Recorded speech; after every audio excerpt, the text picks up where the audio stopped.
Revenge is a dish best served in a red dress. At least, that's what I told myself as I stared at the gilded doors of the chaotic wedding reception. But my hands were shaking, and I knew I couldn't walk in there alone. The silk of my gown felt like a second skin, tailored to perfection, hugging curves I usually kept hidden under gallery blazers. I had spent a fortune on this look. The slit went high up my thigh, dangerous and sharp. I looked like a weapon. But standing in the hallway of the Grand Hyatt, listening to the muffled bass of a string quartet playing a pop song, I felt like a fraud. Julian was in there. Julian, who had sworn he wasn't ready for commitment 2 months before proposing to the daughter of a banking tycoon. If I walked in solo, I wasn't the unbothered ex who had moved on to bigger things. I was the bitter, lonely woman haunting the periphery of his happiness. I needed a shield. I needed a distraction. I scanned the lobby. Couples drifted by in pastels and tuxedos, soft and harmless. Useless. I needed something harder, something that would make Julian choke on his champagne. Then, I saw the smoke. It curled from the shadows of a massive marble pillar near the terrace exit. A man was leaning there, detached from the celebration as if he belonged to a different species entirely. He wasn't wearing a tuxedo. He was in a suit cut from midnight black fabric that seemed to absorb the light around him. He was massive, broad-shouldered in a way that gym memberships couldn't buy, a kind of primal structural density that screamed violence. He brought a cigarette to his lips, his movements languid, bored. The stark white cuff of his shirt pulled back just enough to reveal ink. Dark, intricate tattoos crawled up his neck, disappearing into the crisp line of his collar. He looked lethal. He looked like a car crash waiting to happen. He was perfect. I swallowed the lump of fear in my throat, smoothed the silk over my hips, and walked toward him. The click of my heels on the marble sounded like gunshots in the quiet corridor. I stopped 3 feet away. The smell of expensive tobacco and sandalwood hit me, masculine and heavy. "You look like you'd rather be anywhere else," I said, my voice steadier than I felt. He paused. Slowly, deliberately, he turned his head to look at me. His eyes were dark, devoid of warmth, sharper than shattered glass. "Welcome back, my fierce hearts and midnight dreamers. Before we dive in, make sure you're subscribed, hit that like button, and tell me where you're watching from. I love seeing our little dark romance family stretch across cities, countries, and time zones. Every click, every comment, every bit of love you leave here helps us keep unraveling these dangerous love stories and high-stakes betrayals together. So find your quiet place, dim the lights, and get ready. Let's begin." He exhaled a plume of smoke, not blinking. He didn't check me out, he assessed me. It felt like being scanned by a predator deciding if I was prey or a nuisance. "And you look like you're about to commit a felony," he replied. His voice was a low rumble, a deep baritone that vibrated in the floor beneath my feet. There was a faint trace of an accent, Korean, smooth and clipped. "Not a felony," I corrected, stepping closer, invading his personal space. "Just a misdemeanor. I need a favor." He dropped the cigarette and crushed it beneath a polished black shoe. "I don't do favors. I have $500 in my clutch," I lied. "I had a lipstick and a credit card maxed out on this dress, and an ex-boyfriend inside who thinks I'm miserable. I need you to be my date. 1 hour. We walk in, we drink, we look good, we leave. You don't even have to talk." He tilted his head, amused now. A smirk played on his lips, terrifying and handsome. "You want to hire me? I want to rent your presence. You look substantial." He pushed off the pillar, and suddenly he was towering over me. He was taller than I realized, at least 6'3". The air around him felt charged, static electricity snapping against my skin. He stepped into me, forcing me to tilt my head back to hold his gaze. "Keep your money," he murmured, his eyes dropping to the slit in my dress before returning to my face. "I'm bored. And you look like trouble. Is that a yes?" He extended an arm, offering it to me. It wasn't a gentleman's gesture, it was a challenge. 1 hour. "But know this, Asha." I froze. "I didn't tell you my name. You didn't have to." He leaned down, his lips brushing the shell of my ear. "If I walk in there with you, I don't let go. You start this, you finish it. Do you understand?" My heart hammered against my ribs, a warning bell I chose to ignore. I understand. I slid my hand into the crook of his arm. His bicep was hard as iron beneath the suit jacket. We walked toward the double doors. The music grew louder, the chatter of the wedding guests swelling like a tide. The attendant swung the heavy doors open. Light flooded out, blinding and golden. Dong-ho shifted. His hand left his side and slid around my waist, his palm settling on the small of my back, hot and heavy, possessing me completely. He pulled me flush against his side, his fingers digging in just enough to bruise. He whispered, "Showtime, sweetheart. Don't trip." The silence didn't fall across the room, it crashed. Walking into the ballroom felt less like entering a wedding reception and more like parting the Red Sea, if the sea was made of chiffon, polite envy, and old money. The air, previously thick with the dull roar of gossip and the clinking of crystal, evaporated the moment we stepped across the threshold. I kept my chin high, channeling every ounce of composure I had learned from staring down critics at gallery openings. But my confidence was a thin veneer. The real source of the gravity in the room wasn't my red dress or the daring slit up my thigh. It was him. Dong-ho didn't walk. He prowled. His movement was a fluid, predatory glide that made the tuxedo-clad men around us look stiff and cumbersome. The heat of his hand on the small of my back was a branding iron, burning through the silk. He wasn't just guiding me, he was anchoring me to him. "Head up," he murmured, his voice a vibration against my temple that no one else could hear. "They're not looking at your dress, Asha. They're wondering how a creature like you managed to tame a monster like me." "You have a high opinion of yourself," I whispered back, forcing a smile for the crowd. "I have an accurate one." We moved deeper into the room. The crowd parted instinctively, making a wide path toward the center. I saw the whispers starting behind hands, the widening eyes of women who recognized the danger in him, and the narrowed eyes of men who recognized the dominance. Then the crowd broke, and there he was, Julian. He was holding a flute of champagne, looking every bit the golden boy corporate climber he tried so desperately to be. His tuxedo was navy, safe, and expensive. He was laughing at something his new father-in-law was saying, but the laughter died in his throat the second he saw me. His eyes raked over me, registering the dress, the hair, the sheer audacity of my presence.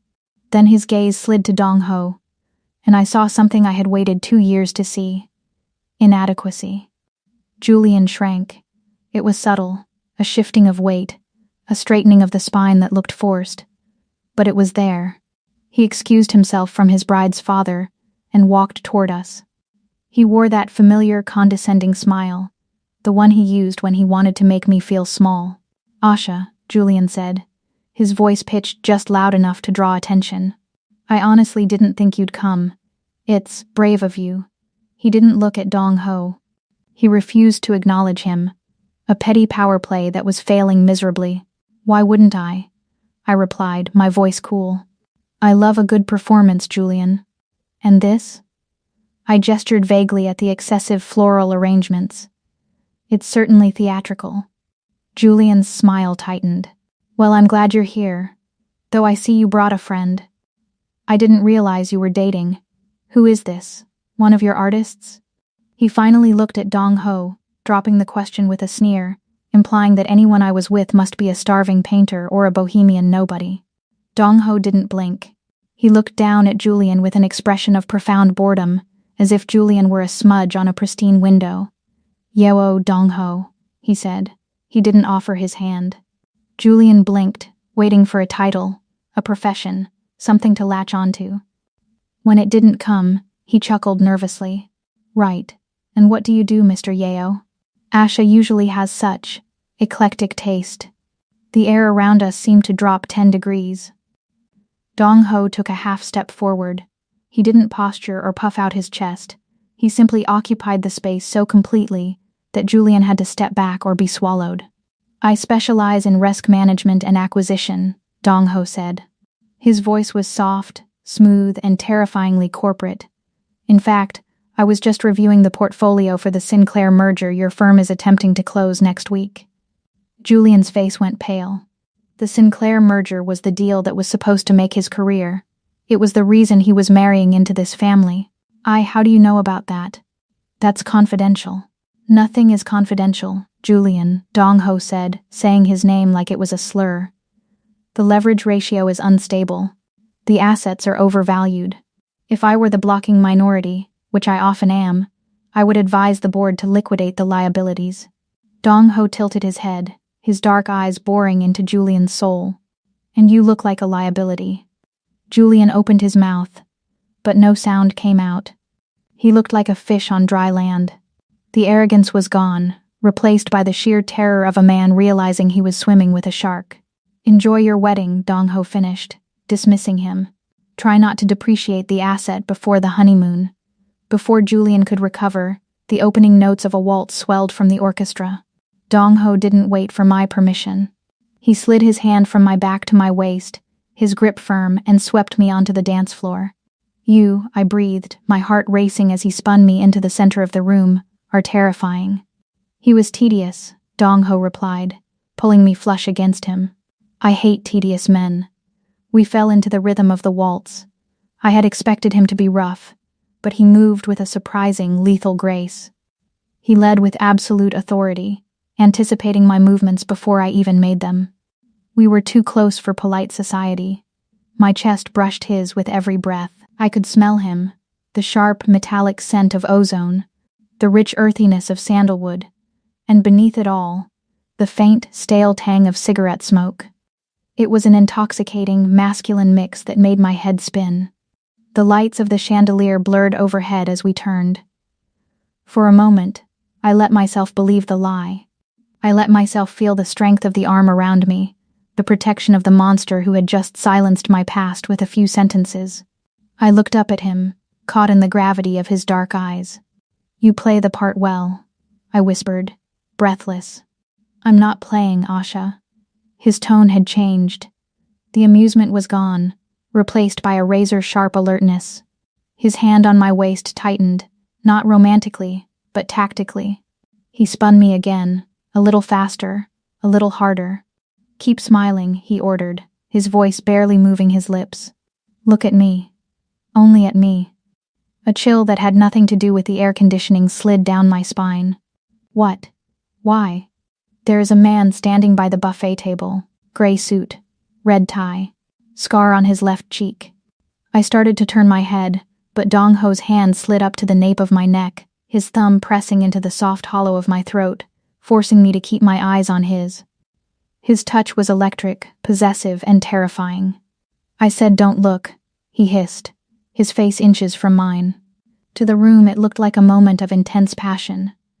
To me, it felt like a hostage negotiation. He's watching us. I need you to tell me if he taps his earpiece. Use the reflection in the mirror behind me. Do it now. My heart slammed against my ribs. This wasn't a game. The fake boyfriend, the snarky banter, the victory lap over Julian, it all shattered. I was suddenly very aware of the muscle coiled beneath his suit. The gun I now suspected was tucked against his ribs, the dangerous reality of the man holding me. I swallowed hard, forcing my eyes to shift past his shoulder, finding the reflection in the massive gilded mirror on the far wall. I found the gray suit. The man was staring right at us, his face grim. He's reaching for his collar, I stammered, my voice trembling. He's talking into it. Dong Ho didn't flinch. He didn't panic. A dark, terrifying smile spread across his face, one that didn't reach his eyes. Good, he whispered, spinning me one last time, the room blurring into a streak of golden light. The party is over, Asha. Hold on tight. Walk. The command was a low growl against my ear, sharp and non-negotiable. The romantic haze of the waltz evaporated instantly, replaced by a tension so thick it felt like the air pressure in the room had dropped. Dong Ho didn't wait for me to process it. His hand, previously a warm weight on my waist, turned into a vice grip on my elbow. He steered me away from the center of the floor, cutting through the crowd with a dark, terrifying efficiency. We weren't leaving, we were evacuating. Dong Ho, you're hurting me, I hissed, trying to keep my footing as my heels skidded on the polished marble. What is going on? We can't just leave. Julian is watching. Forget Julian. He snapped, not looking at me. His eyes were scanning the perimeter, darting from the exits to the staff doors. Julian is the least of your problems right now. Keep your head down and move. We burst out of the ballroom doors and into the hotel lobby. The transition was jarring. The golden warmth of the reception was replaced by the stark, sterile brightness of the hotel entrance. Dong-ho didn't slow down. He marched me past the confused concierge, past the guests waiting for elevators, straight for the revolving glass doors. As we stepped out into the night, the silence hit me first. The air was biting cold, a sharp contrast to the humid heat of the dance floor. The porte cochere, usually buzzing with activity at a high-end venue like this, was dead. The valet stand was empty. The little podium where the attendant kept the keys was knocked over, lying on its side like a discarded toy. "Where is the valet?" I whispered, a cold knot of dread tightening in my stomach. "Gone," Dong-ho muttered. He stopped abruptly, pulling me behind him. His body became a wall between me and the darkness of the parking lot. He reached inside his tuxedo jacket, but not for a cigarette. Then, the world exploded into noise. Tires screeched, a high-pitched, agonizing wail that tore through the night. Twin beams of blinding white light flooded the driveway as two black SUVs roared around the corner, mounting the curb and blocking the exit. They drifted to a halt with military precision, boxing us in against the hotel entrance. The doors flew open. These weren't street thugs. These weren't muggers looking for a wallet. 6 men poured out, dressed in tactical black gear, their faces obscured by balaclavas. They moved in a synchronized formation, silent and deadly. In their hands, the dull metal of silencers caught the light. "Get down." Dong-ho shoved me hard. I stumbled back, crashing against the rough concrete of a decorative pillar. My red dress tangled around my legs, tearing at the slit. I crouched there, gasping, my hands pressed over my ears, expecting to die. But Dong-ho didn't hide. He advanced. What happened next wasn't a fight. It was an execution. The first man lunged, swinging a collapsible baton aimed at Dong-ho's skull. Dong-ho didn't even flinch. He sidestepped the blow with a movement so fast it blurred, catching the man's wrist in midair. There was a sickening, wet crack, the sound of bones snapping like a dry twig. The man screamed, but the sound was cut short as Dong-ho drove his palm into the man's throat, collapsing his windpipe. He shoved the choking man into the line of fire of the second attacker. Phut, phut. 2 silenced shots spit into the night, embedding themselves in the human shield Dong-ho was holding. I watched, paralyzed, my breath trapped in my lungs. The man I had danced with, the man who had spoken about corporate mergers and leverage ratios, was gone. In his place was a creature of pure violence. He moved like a dancer of death, fluid, precise, and horrifyingly calm. He dropped the body and spun, a high kick connecting with the jaw of the gunman. The impact sounded like a gunshot itself. The gunman crumpled. Dong-ho snatched the falling weapon from the air before it hit the ground. He didn't hesitate. He raised the gun and fired 3 times. Phut. Phut, phut. 3 men dropped. No wasted movement, no hesitation. Just efficient, mechanical neutralization. The last man, realizing the tide had turned, hesitated. That was his mistake. Dong-ho closed the distance in 2 strides. He didn't shoot him. He grabbed the man by the tactical vest and slammed him into the side of the SUV. The metal crunched under the force. Dong-ho leaned in, whispering something I couldn't hear, before delivering a brutal knee to the man's chest. The attacker slid to the ground, unconscious. It was over in 20 seconds. The silence returned, heavier than before, broken only by the groans of the men on the ground and the distant wail of sirens approaching. Dong-ho stood amidst the carnage, his chest heaving slightly. He adjusted his cuffs. He straightened his tie. He looked like he had just finished a mild workout, not a massacre. He turned to me. His eyes were wild, the pupils blown wide with adrenaline. "Car." Now, he grabbed my wrist again, pulling me up from the pavement.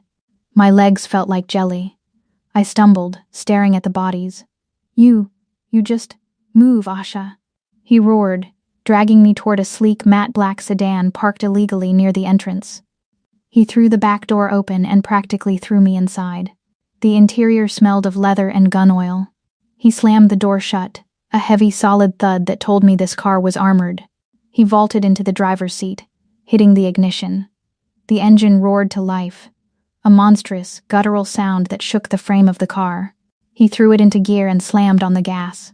We peeled out of the driveway, swerving around the blocking SUVs, the tires smoking as we hit the main road. I was thrown back against the leather seat, gasping for air, my heart hammering a frantic rhythm against my ribs. I looked out the rear window. The hotel was disappearing into the distance, a glowing beacon of the normal life I had just left behind. "What is happening?" I screamed, my voice cracking. "Who were they? Who are you?" Dong-ho didn't answer immediately. He was focused on the road, weaving through traffic with terrifying speed. He checked the rearview mirror, his eyes narrowing. "They were cleaner crews," he said, his voice terrifyingly calm. "Sent to tie up loose ends. Someone knew I was in the city." "You killed them," I whispered, the reality crashing down on me. "You just killed 4 people. "I neutralized a threat," he corrected, glancing at me in the rearview mirror. "There is a difference.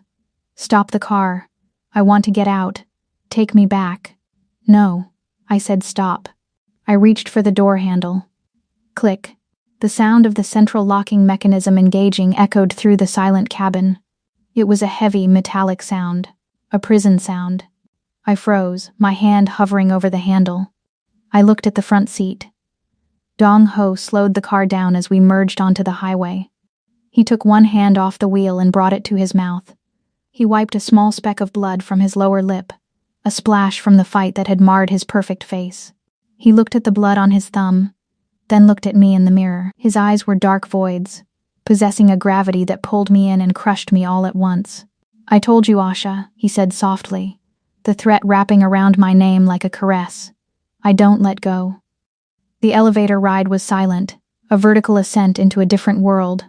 The steel doors hummed as we shot upward, the numbers on the digital display blurring. 50, 60, 70. I stood in the corner, pressing my back against the cold metal wall, my clutch gripped so tight my knuckles were white. Dong-ho stood in the center, unmoving, staring straight ahead at the polished doors. He hadn't said a word since the highway. The blood on his lip had dried, a stark crimson mark against his skin. Ding. The doors slid open. I stepped out, not into a hallway but directly into a sprawling cavernous space that felt less like a home and more like a mausoleum for the living. The penthouse was breathtaking and terrifying in equal measure. Floor-to-ceiling glass walls wrapped around the entire space, offering a panoramic view of Seoul's skyline, a sea of glittering neon lights stretching endlessly into the darkness. But inside, it was cold. Everything was black marble, slate-gray leather, and sharp, aggressive chrome. The air smelled different here. It didn't smell like the city below, exhaust and street food. It smelled filtered, sterile. It smelled like isolation.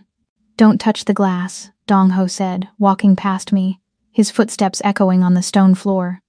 "The sensors are sensitive." That snapped the wire of fear that had been holding me together. "Sensitive?"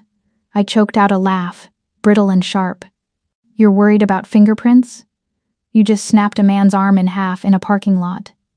I hurled my clutch at him. It was a pathetic projectile, hitting the back of his broad shoulder and falling harmlessly to the floor with a soft thud. He didn't flinch. He didn't even turn around. He just kept walking toward a massive, illuminated wet bar on the far side of the room. "Who are you?" I screamed, my voice echoing in the vast, empty space. "You lied to me. You said you were in risk management." "I am," he replied calmly, reaching for a crystal decanter filled with amber liquid. "I managed the risk. You're alive. You're a murderer. You're a monster." I advanced on him, fueled by the adrenaline still coursing through my veins. I needed him to react. I needed him to shout back, to be human. "Look at me. Who are you really? You're not a businessman." Dong-ho set the glass down on the marble counter with a deliberate click. He let out a slow, weary sigh, his shoulders slumping slightly. "I'm tired, Asha," he murmured. He reached up and undid his tie, pulling the silk strip from his neck and dropping it onto the counter. Then, his fingers went to the buttons of his shirt. "What are you doing?" I stepped back, my anger faltering into wariness. He ignored me. One by one, he undid the buttons, peeling the fabric away. He winced slightly as he pulled the shirt off his left shoulder, a flicker of pain crossing his face. Then, the shirt fell to the floor, and the air left my lungs. I had seen the ink peeking out from his collar and cuffs before, but that was just the edge of the map. This was the territory. His torso was a masterpiece of violence. Dark, intricate ink covered him like armor. A massive, snarling Korean dragon coiled around his torso, its scales rendered in painstaking detail. The beast's head rested over his heart, its eyes seemingly glowing.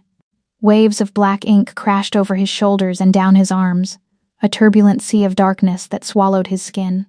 Scars, pale, jagged lines, cut through the tattoos here and there, interruptions in the art that told stories of knives and bullets. On his left ribcage, a fresh, angry bruise was already blooming purple from where the tactical vest had slammed into him. It was terrifying.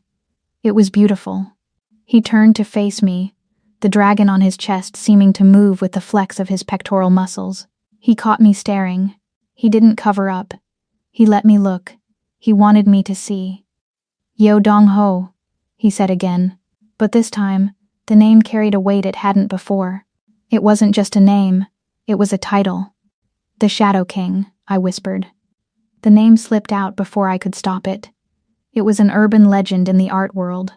Whispers at gallery openings about black money, about the man who controlled the unseen currents of soul, the man who brokered power with silence and violence. They said he didn't exist. They said he was a ghost story used to scare rival gangs. "You've heard the stories," he said, picking up his glass. "Everyone has heard the stories," I breathed, backing away until my legs hit the back of a leather sofa. They say you own the police. They say you disappear people. People disappear themselves," he said, taking a sip of the whiskey. "I just facilitate the exit. I want to go home," I said, my voice trembling. "Please. I won't tell anyone. I just want to go back to my apartment. I have work tomorrow. I have a life." He laughed. It was a dark, humorless sound. "Asha, look at me." He walked around the bar, closing the distance between us. He stopped a few feet away, looming over me, half naked and terrifying. "Do you think the men in that parking lot were random muggers? They were professionals. They were sent by the Triad. And do you know what they saw?" He pointed a finger at my face. "They saw you. They saw you get into my car. They saw me protect you. In their world, that makes you a weakness. That makes you leverage." The blood drained from my face. "What are you saying?" "I'm saying that if you walk out that door right now, you will be dead before sunrise. Or worse, they will take you to get to me. They will peel you apart slowly, layer by layer, just to see if I come running." Tears stung my eyes. "So what? I'm just stuck here? Trapped?" "Safe," he corrected. "You are safe here. No one gets into this building unless I allow it. No one touches you unless I say so." He poured a second glass of whiskey, the amber liquid swirling in the crystal. He walked over to me and held it out. His hand was steady. His gaze was unyielding. "Drink," he ordered softly. "It will stop the shaking." I looked at the glass, then up at his face. The dragon on his chest seemed to be watching me, daring me to refuse. I reached out, my fingers brushing his warm skin as I took the glass. The contact sent a jolt of electricity through me. "How long?" I asked, gripping the glass like a lifeline. "Until the threat is neutralized," he said. "Days, weeks, maybe longer." He leaned in, his face inches from mine. I could smell the whiskey on his breath mixing with the metallic scent of his skin. "Make yourself comfortable, Asha. The guest room is down the hall on the right. But let's be clear about one thing." His eyes darkened, the pupils swallowing the irises. "You are not a guest. You are a loose end that I decided not to cut. Welcome home." 3 days. I had been trapped in this glass fortress for 72 hours, and I was climbing the walls, literally, in a sense. I had paced every square inch of the penthouse. I knew that the marble in the bathroom was Italian Carrara, that the sheets were 800 thread-count Egyptian cotton, and that the refrigerator was stocked with enough San Pellegrino to hydrate a small army. But what I also knew, with agonizing clarity, was that Yeo Dongho had terrible taste in lighting. It wasn't that the art was bad. It was actually infuriatingly good. He had pieces that museums would kill for. A charcoal sketch that looked like a genuine Egon Schiele, a massive abstract expressionist canvas that dominated the hallway, and several delicate Korean celadon vases. But the placement was criminal. I stood in the main living area, staring at a Lee Ufan canvas, one of his dialogue series, a gradient of gray fading into white. It was a masterpiece of minimalism, a study in silence, and he had hung it directly opposite the eastern glass wall. "You're killing it," I muttered to the empty room. "The UV exposure alone is going to bleach that gradient in 6 months. I couldn't take it anymore. I wasn't going to sit around weeping like a damsel. I was a curator, and I refused to let a masterpiece die of negligence, even if its owner was a murderous psychopath." I dragged a heavy leather armchair across the floor, kicked off my heels, and climbed up.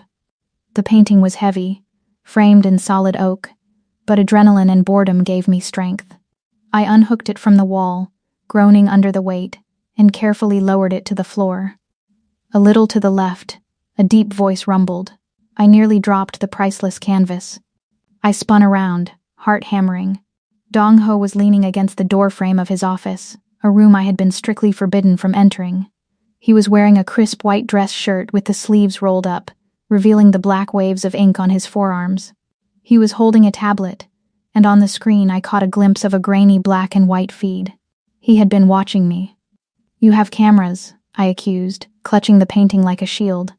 "I have cameras everywhere, Asha," he replied, walking into the room. He didn't look angry. He looked amused. "I've been watching you pace for an hour. I was wondering when you'd finally snap. I didn't expect you to start redecorating." "I'm not redecorating. I'm saving your investment," I snapped, gesturing at the window. "Direct sunlight on a Lee Ufan? Are you insane? You might as well take a belt sander to it." He stopped in front of me, looking from the empty spot on the wall to the painting in my hands. "It looked good there. It looked expensive there. Now it looks like you don't know what you have. This needs soft, indirect light. It belongs in the hallway alcove, away from the windows." He studied me for a long moment. I braced myself for a threat, for him to remind me that I was a prisoner and he was the king of Seoul. Instead, he shrugged. "Then move it." Dinner was a surreal affair. We sat at a dining table long enough to seat 20 people. He sat at the head, and I sat to his right. The distance felt ridiculous, yet the air between us was thick with an intimacy that hadn't been there 3 days ago. The food was exquisite, sushi that dissolved on the tongue, delivered by a silent staff member who vanished as quickly as he appeared. But I had barely touched it. I was watching Dong Ho. He ate with the same precision he used for everything else. Efficient, controlled. "Why did you really go?" he asked suddenly, breaking the silence. I looked up, swirling the wine in my glass. "Go where?" "To the wedding." "Alone." He set his chopsticks down. "You said you wanted revenge. But revenge requires a plan. You didn't have a plan. You just had a red dress and a death wish." I stiffened. "I had a plan." "You were shaking," he countered softly. "When you walked up to me outside, you were terrified. You knew Julian would humiliate you. You knew walking in there solo was social suicide. So why do it?" I opened my mouth to give him the rehearsed answer, that I was over him, that I was strong. But looking at Dong Ho, looking at the man who wore his demons on his skin, the lie felt cheap. "It wasn't heartbreak," I admitted, my voice quiet. "I don't love him anymore. I stopped loving him the day I found out he was sleeping with his secretary." "Then what?" "It was pride," I said, meeting his gaze. He expected me to crumble. He expected me to stay home and cry and be the broken ex-girlfriend. If I didn't show up, he won. He got to write the narrative of my life. And I refused. I refused to let him see me bleed. Dong Ho went still. The skepticism in his eyes vanished, replaced by a flicker of recognition. It was a look I hadn't seen before, It wasn't the look of a predator watching prey. It was the look of a general recognizing a fellow soldier. Pride, he repeated, testing the word on his tongue like a rare vintage. Pride is a dangerous fuel, Asha. It burns hotter than love. And it burns longer. I know, I whispered. It's the only thing that kept me standing when we walked into that ballroom. No, he corrected, his voice dropping an octave. It's what made me walk in there with you. Insomnia was a side effect of captivity I hadn't anticipated. It was 2 a.m. The penthouse was silent, the city lights below casting long, shifting shadows across the marble floors. My throat was dry. I slipped out of the guest room, barefoot, wrapped in a silk robe I had found in the closet, and made my way to the kitchen. I didn't turn on the lights. The glow from the appliances and the city outside was enough. I poured a glass of water, leaning against the cold granite island, listening to the hum of the refrigerator. Couldn't sleep? I gasped, spinning around. Water sloshed over the rim of the glass, splashing onto my hand. Dong Ho was standing in the doorway. He wasn't wearing the crisp shirt now. He was in gray sweatpants, low slung on his hips, and a black t-shirt that clung to his chest. His feet were bare. His hair was messy, falling over his forehead, making him look younger, less like a king, more like a man. You move too quietly, I breathed, setting the glass down. Habit, he murmured. He walked into the kitchen, moving into my personal space. He didn't stop until he was a foot away.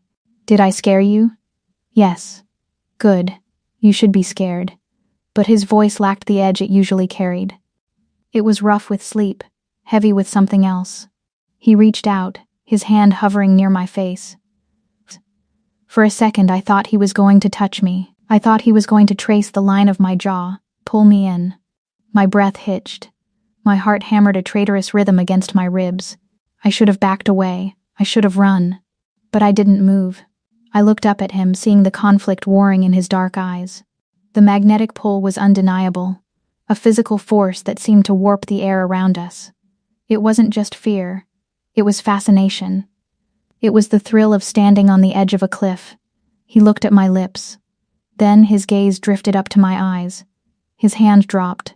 He took a step back, the spell breaking. Go to bed, Asha, he said, his voice strained, tight with restraint.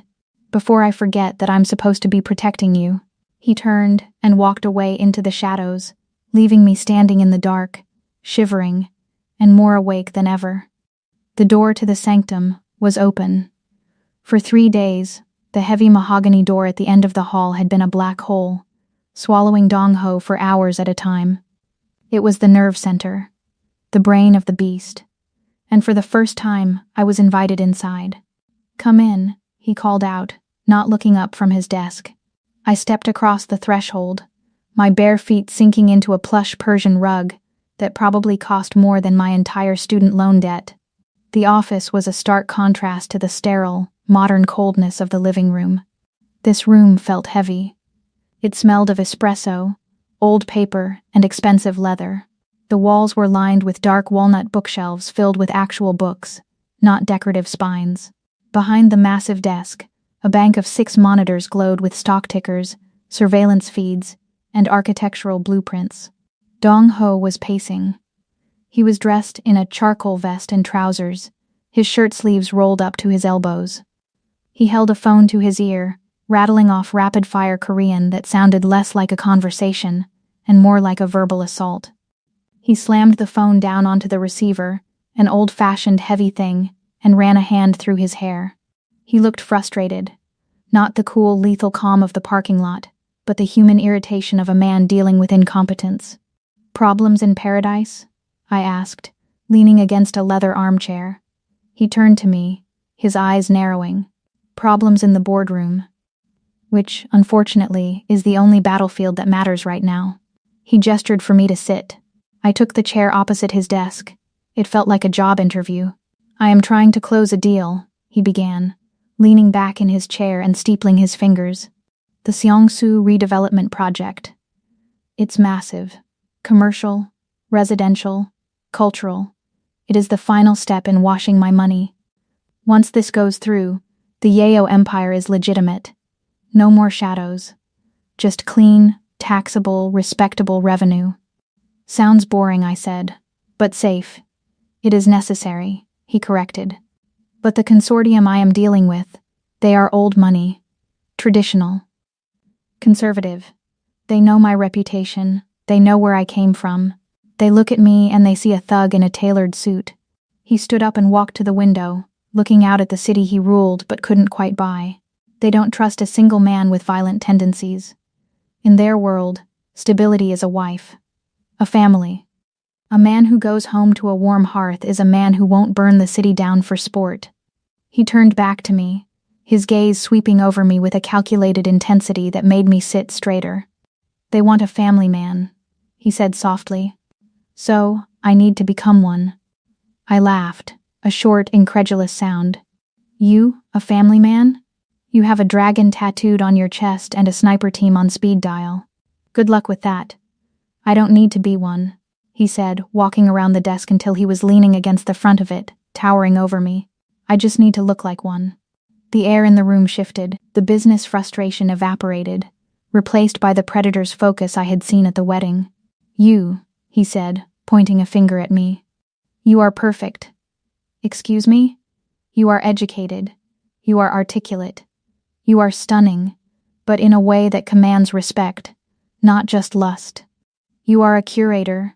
You speak the language of art, culture, and high society. You can charm a room of boring old men while simultaneously signaling that you are untouchable. He leaned in closer. I have a proposition for you, Asha. My heart skipped a beat. What kind of proposition?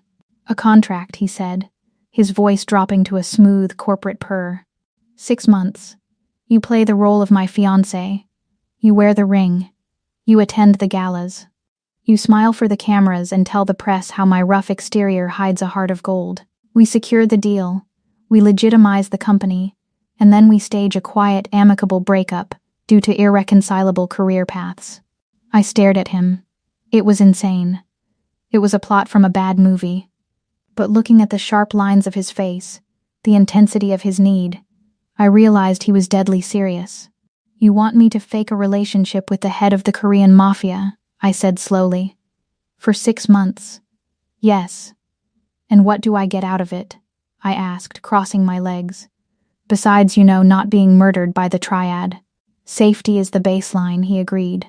But I know you, Asha. Safety isn't enough. You are ambitious. You have fire. He smirked, a cruel shark-like expression that chilled the room. You want to win, he whispered. You crashed that wedding because you wanted to hurt Julian. But walking in with a stranger? That's a pinprick. I can give you a sledgehammer. He pushed off the desk and walked over to a side table, picking up a tablet. He tapped the screen and handed it to me. It was a financial dossier. The header read, Sterling Hale Acquisitions. Julian's firm. Julian is a climber, Dong-ho said, his voice dripping with disdain. His entire career is built on the success of the Sinclair merger. If that fails, he fails. So, Dong-ho said, leaning down so his face was level with mine. If you agree to this arrangement, I will buy Sterling Hale. I will become the majority shareholder. And I will strip it for parts. My breath caught in my throat. I looked at the numbers on the screen. I will cancel the Sinclair merger, he continued, painting the picture of destruction. I will audit his department. I will expose every cut corner and every padded expense report. I will fire him publicly, for cause, ensuring he never works in finance again. I will leave Julian with nothing but his cheap suit and his regrets. And you. He paused, letting the silence hang heavy and sweet. You will be on my arm while I do it. You get to watch him burn from the VIP box. I looked at the tablet. I imagined Julian's face, the smugness wiped away, replaced by the ruin I held in my hands. It was petty. It was vindictive. It was absolutely delicious. I set the tablet down on the desk and stood up. I looked Dong-ho in the eye. 6 months, I said. No physical expectations, I have my own room. And I get final say on my wardrobe. Dong-ho's smile widened. It wasn't a nice smile. It was a victory smile. Agreed. I extended my hand. Then we have a deal, Mr. Yeo. He looked at my hand. For a moment, I thought he was going to shake it like a partner. Instead, he reached out and wrapped his warm, large fingers around my wrist. His grip was firm, possessive. He didn't shake my hand. He turned it over, exposing the sensitive, pale skin of my inner wrist. He lowered his head. His lips brushed against the pulse point, hot and shocking. A shiver shot down my spine, violently electric, curling my toes into the expensive rug. It wasn't a kiss of affection. It was a seal of ownership. A deal, he murmured against my skin, the vibration traveling up my arm.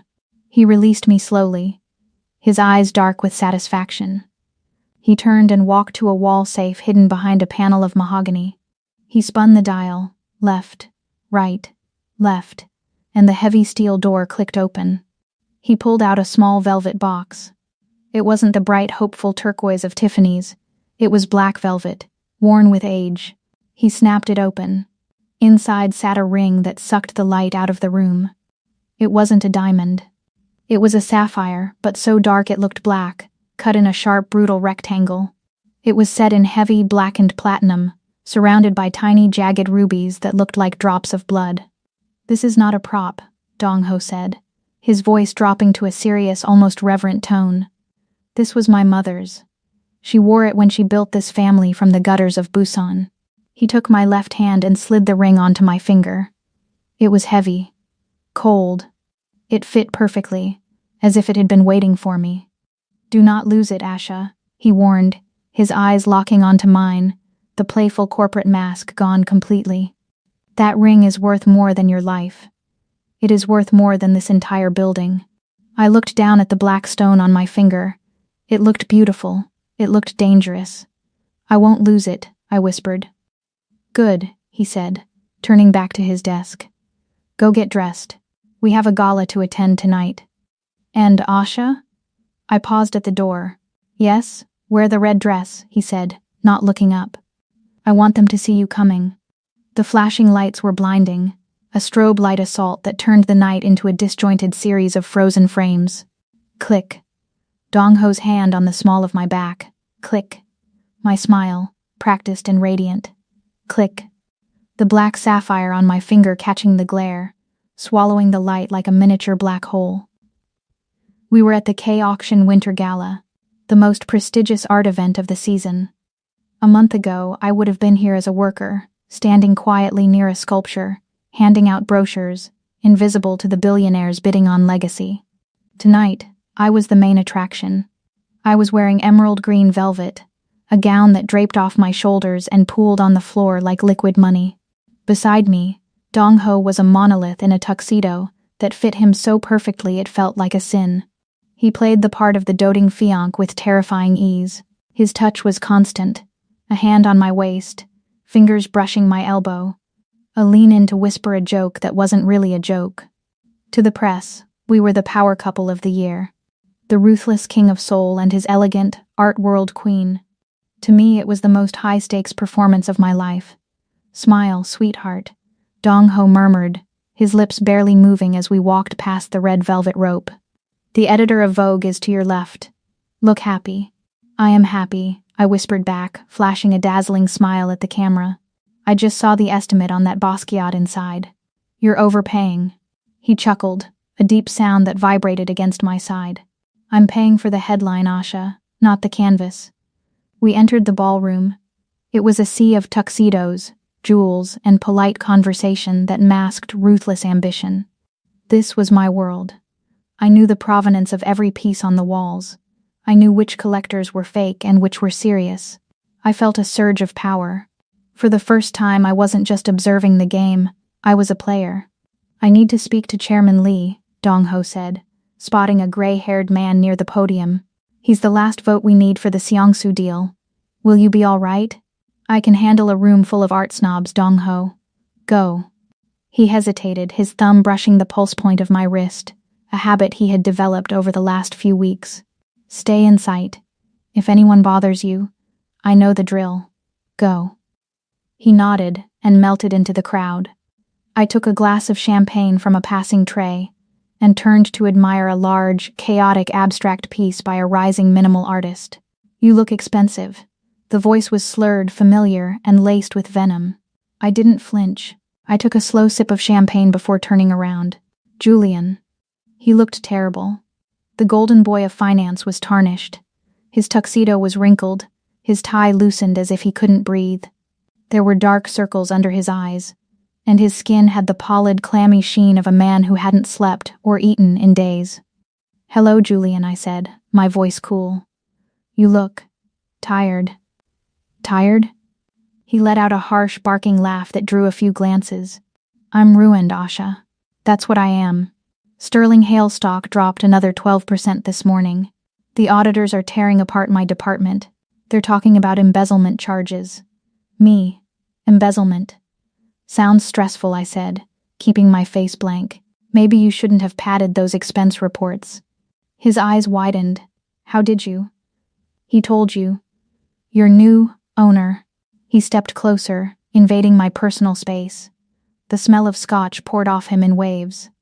"I know what you're doing," he hissed, pointing a shaking finger at me. "You think you've won? You think prancing around here with that gangster makes you special? Everyone is laughing at you, Asha. They know what you are. And what am I, Julian?" "You're a whore," he spat, the word ugly and loud. "You're just a high-class whore he's using to wash his blood money. Once he gets his permit, he's going to toss you back into the gutter where—" I turned to walk away. I wasn't going to give him the satisfaction of a scene. He grabbed me. His fingers clamped around my upper arm, digging into the soft flesh. It wasn't a lover's grip. It was an act of desperate violence. "Don't walk away from me when I'm talking to." The air pressure in the room seemed to drop. Julian stopped mid-sentence. His eyes, fixed on something over my shoulder, dilated in pure terror. He let go of my arm as if I were burning. I didn't need to turn around to know who was there. I could feel the heat radiating off him. I could smell the sandalwood and the ozone. Dong-ho stepped into the space between us. He didn't look at me. His focus was entirely on Julian. He wasn't posturing. He wasn't yelling. He was completely, terrifyingly still. "Mr. Yeo," Julian stammered, taking a step back, nearly knocking over a waiter. We were just catching up. Old friends." Dong-ho didn't blink. He reached out and adjusted Julian's crooked bow tie. It was a gentle, almost intimate gesture, but Julian froze like a statue, sweat beading on his forehead. Dong-ho leaned in. He brought his lips close to Julian's ear, but the room was so quiet, or maybe my senses were just so heightened, that I heard every syllable. "Touch her again," Dong-ho whispered, his voice a low, melodic purr of violence, "and I will cut that hand off and mail it to your mother." Julian made a choking sound. His face went gray.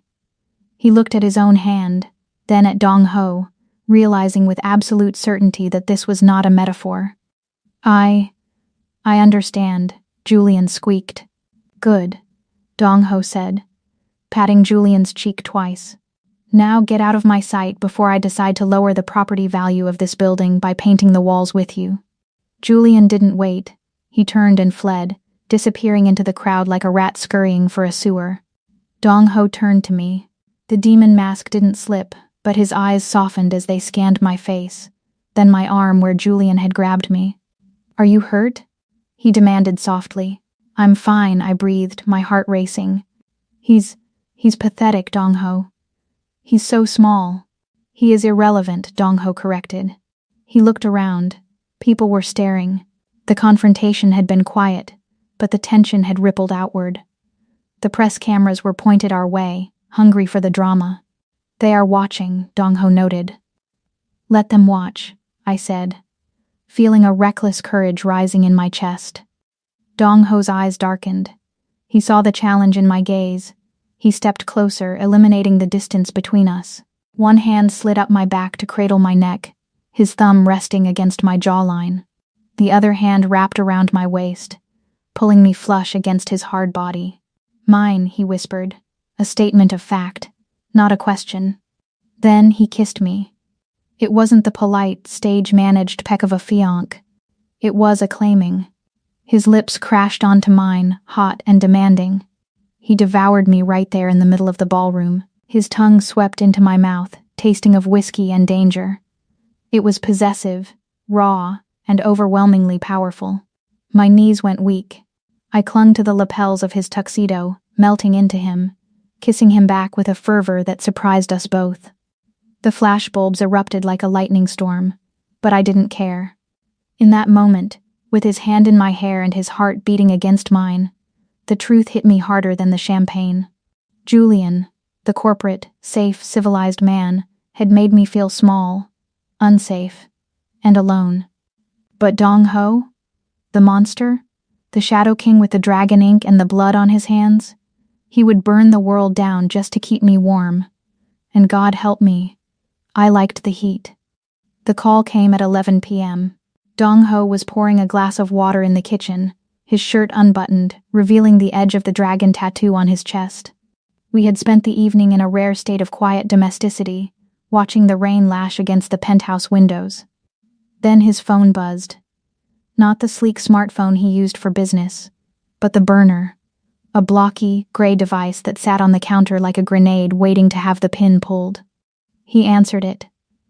His face went stone cold. "How many?" he asked.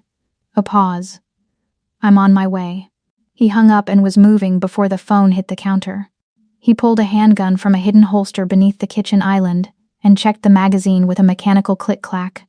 "What's wrong?" I asked, standing up. The air in the room had shifted from cozy to combustible. "A fire at the Incheon docks," he said, holstering the weapon at the small of his back. "Container 404. It's a breach.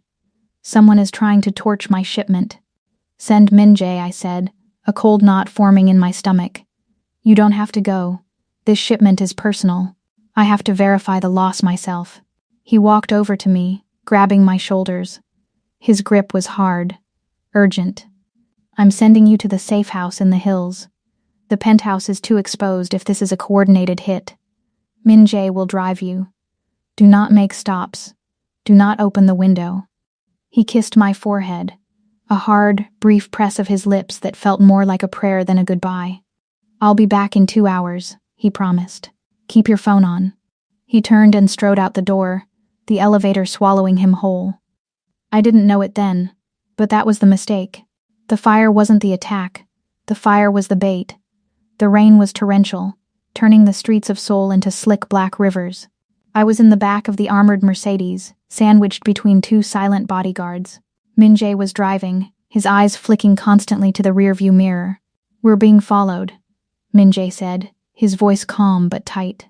My heart hammered against my ribs. "Lose them. I'm trying, Miss Asha." But there. The world ended in a screech of metal. A massive garbage truck, its headlights off, roared out of a side street. It didn't brake. It accelerated. It slammed into the side of our car with the force of a freight train. The impact was deafening. Glass shattered, not falling but exploding into a million diamond dust particles. The car spun wildly, the world outside becoming a blur of wet asphalt and streetlights. I was thrown against the door, the airbag detonating in my face like a punch. We slammed into a concrete divider, the metal groaning in protest. Silence. Ringing silence. I gasped, choking on the acrid smoke of deployed airbags. "Min-jae?" No answer. The front of the car was crushed. Min-jae wasn't moving. "Get her." A voice screamed from outside.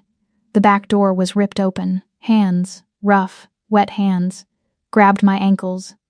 I didn't scream. I kicked. I drove the heel of my stiletto into a face, feeling cartridge and bone give way. A man howled, but another grabbed my hair, yanking me out of the wreckage and onto the wet pavement. "Let go of me." I screamed, clawing at eyes, at skin, at anything I could reach. I wasn't the curator anymore. I was the Shadow King's fiancé. I fought with the desperation of a woman who knew exactly what happened in the dark. But there were too many of them. A heavy boot slammed into my ribs, knocking the wind out of me. As I gasped for air, a rough burlap sack was shoved over my head. The world went black. I woke up to the smell of rust and low tide. My head was pounding, a rhythmic thudding that matched the pulsing pain in my ribs.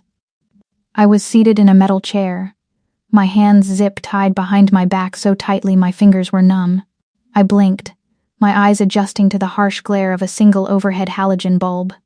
I was in a warehouse. It was cavernous, filled with empty shipping containers and the distant sound of dripping water. "She's awake." A man stepped into the light. He was short, wiry, with a face that looked like it had been carved out of granite and left to weather in a storm.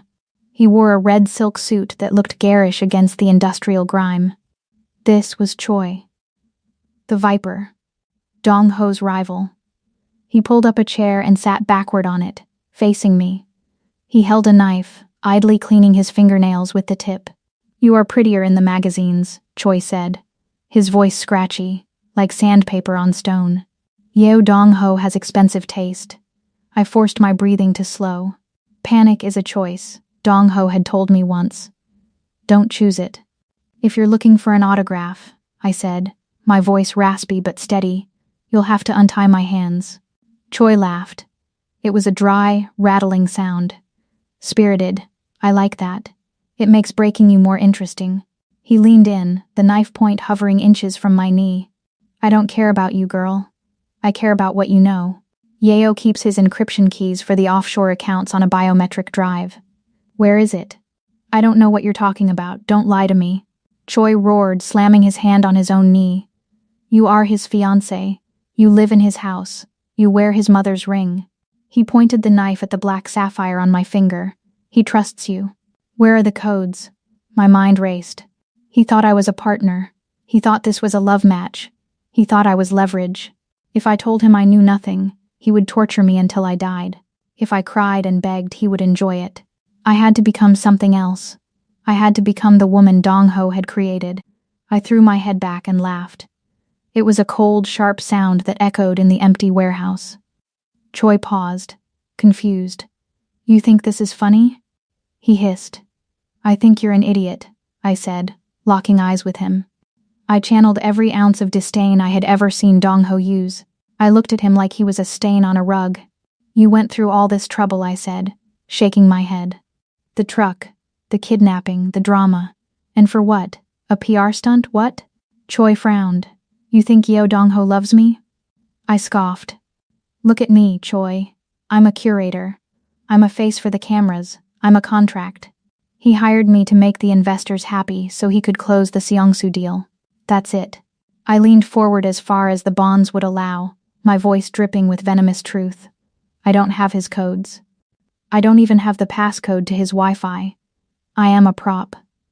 "And you just kidnapped a prop." Choi stared at me, uncertainty flickering in his eyes. "You lie. He gave you the ring. It's glass," I lied smoothly. "Costume jewelry.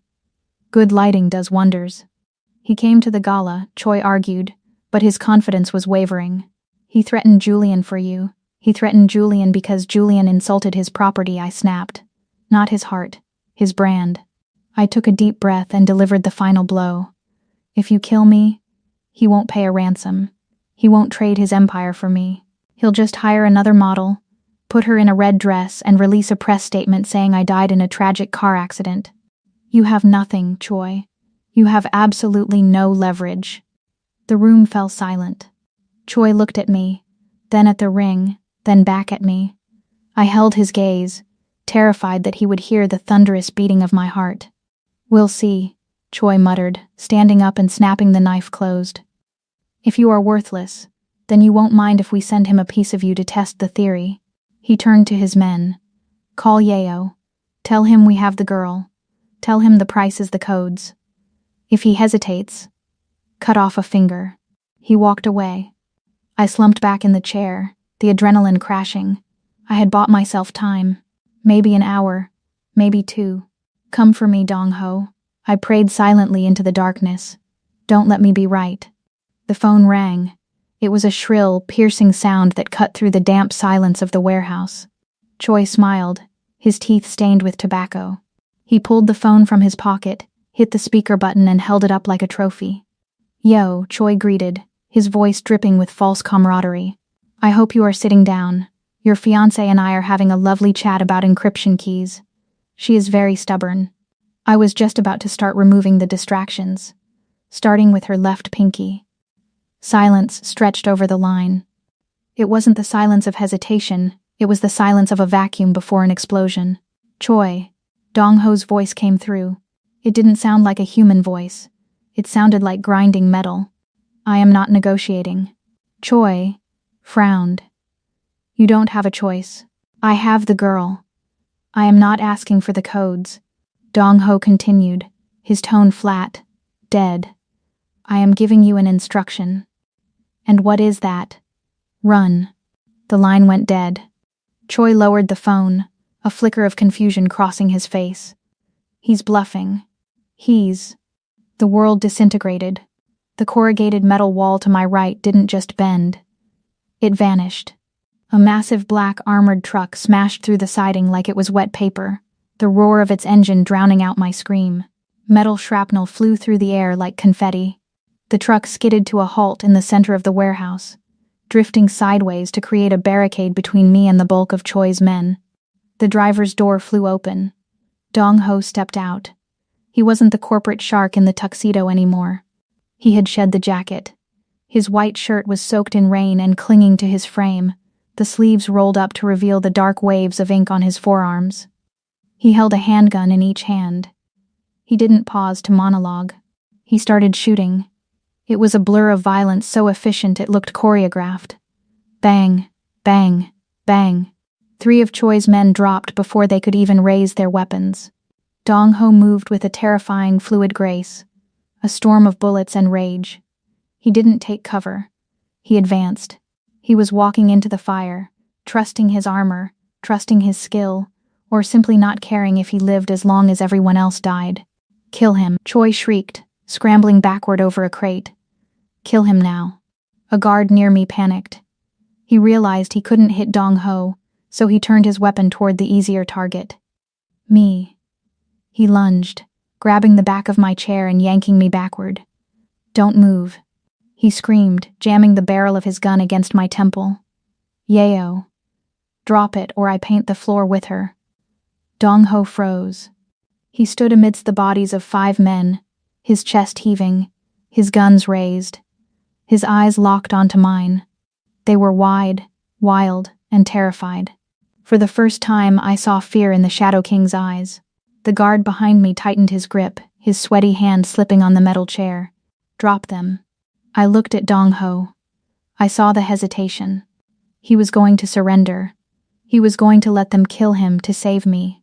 I am not a damsel, I told myself, the adrenaline spiking through the pain in my ribs. I am not a prop. I waited for the guard to shift his weight, to take a breath to shout again.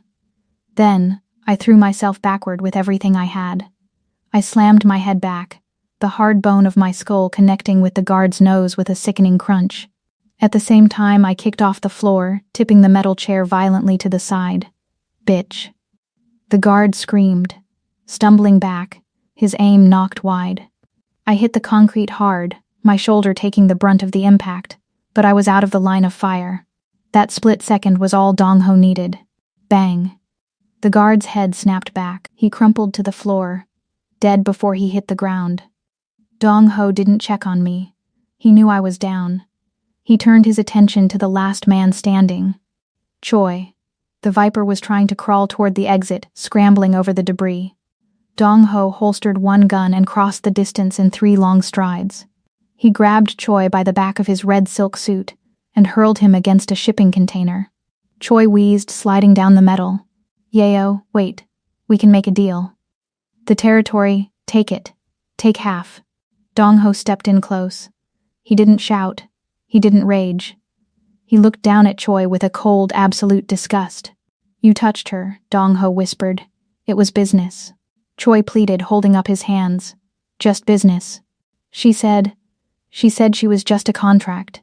She said the ring was glass. Dong-ho reached down and grabbed Choi's left hand. He twisted it, forcing Choi to look at the ring on my finger, the black sapphire that was catching the dim light from the truck's headlights. She lied, Dong-ho said. With a swift, brutal movement, Dong-ho drew a combat knife from his belt. He didn't hesitate. He drove the blade into Choi's chest, twisting it with a finality that ended the Viper's reign instantly. He withdrew the blade and let the body fall. Silence rushed back into the warehouse, heavy and suffocating, broken only by the sound of the rain pounding on the metal roof and the ticking of the truck's cooling engine. Asha. The name was a ragged breath.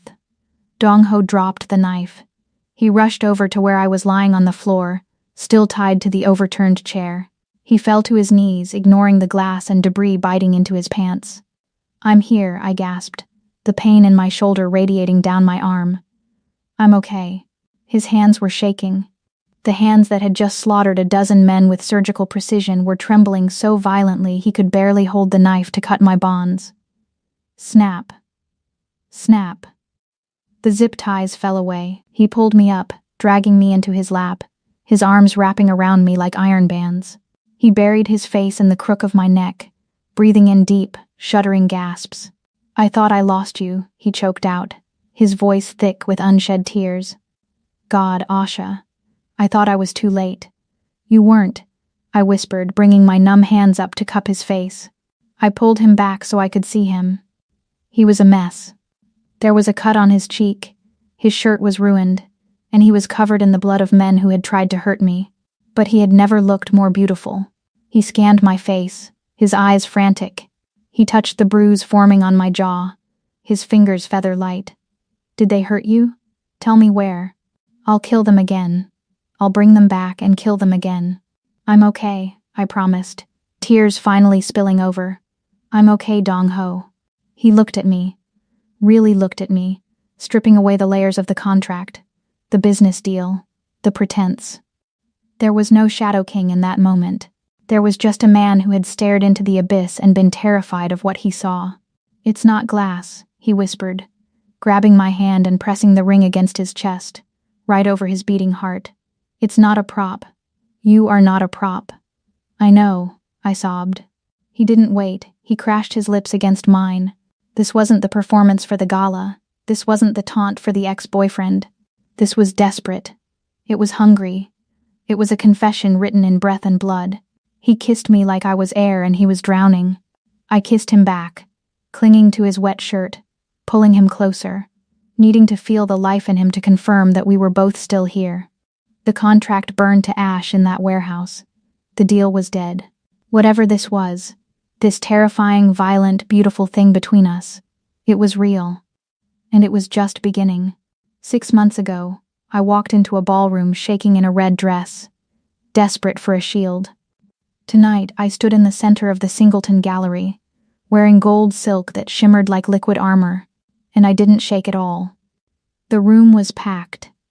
The elite of Seoul were here, not just because the art was revolutionary, but because they knew better than to miss an event hosted by the future Mrs. Yeo. I moved through the crowd, accepting congratulations with a calm smile.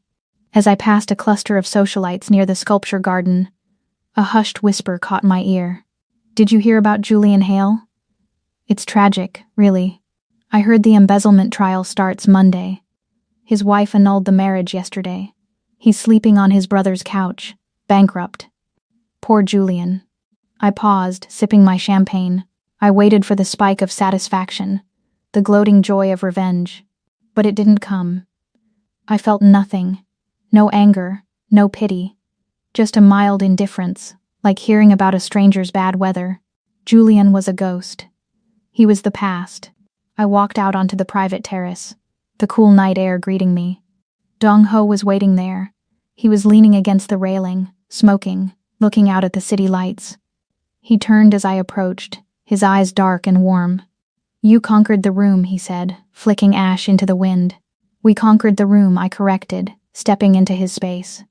He reached into his tuxedo pocket and pulled out a folded piece of paper. I recognized it immediately. The contract. "It's midnight, Asha," he said softly. 6 months. The deal is complete. Julian is ruined, your gallery is funded, and the Seongsu project is finished. He held the paper out to me. "You are free to go. No debts, no obligations." I looked at the paper, then up at his face. He was giving me an out. He was letting the bird out of the cage, even though I knew it would tear him apart to see me fly away. I took the paper. I didn't even look at the terms. I ripped it in half. Then in half again. I let the confetti pieces flutter over the balcony, drifting down into the Seoul night. I'm not going anywhere, I whispered, resting my hand on his chest, the black sapphire ring pressing against his heart. Unless you want me to. Dong Ho caught my hand, kissing the knuckles. Never. He pulled me close, burying his face in my hair. The contract is void, Asha. The tenure is permanent. I looked out at the skyline, wrapped in the arms of the most dangerous man in the city. I had crashed a wedding to save my pride. I ended up crashing into a love that would burn the world down.